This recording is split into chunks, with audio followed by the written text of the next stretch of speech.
नमस्कार दर्शकों, आप देख रहे हैं आवाज इंडिया। मैं हूं श्रद्धा पाठक।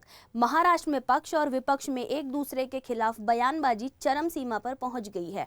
महाविकास आघाड़ी की सहयोगी शिवसेना यूबीटी ने मालवन मामले पर बीजेपी पर निशाना साधते हुए पक्ष के नेताओं को मोदी और अमित शाह का दलाल बताते हुए गंभीर आरोप लगाया है।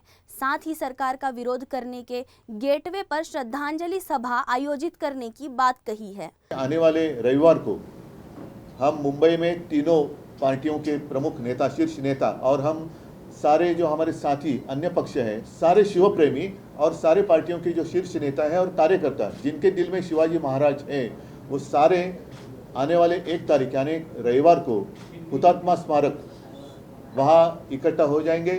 हम जिन्होंने मुंबई के लिए बलिदान दिया है उनको वंदन कर कर हम गेटवे ऑफ इंडिया की तरफ, जहाँ पर हमारे छत्रपति शिवाजी महाराज जी का एक स्टैचू है, वहाँ उनको वंदन करने के लिए जाएंगे और इस सरकार का निषेध करने के लिए हम सरकार की प्रतिमा मराठीमध्ये सांगितलं की त्यांना जोडे मारा कार्यक्रम करू। आता महाविकास आघाडीतर्फे सर्जे कोट म्हणजे मालवण इथे जो पुतळा होता आणि तो पुतळा समुद्रामध्ये कोसळला, त्या घटनेचा निषेध करण्यासाठी जो मोर्चा काढण्यात आला, त्या मोर्चाच्या मध्ये मोदी शहांचे दलाल आणि काही शिवद्रोही हे रस्ता अडवून बसलेत। हे शिवद्रोही आहेत।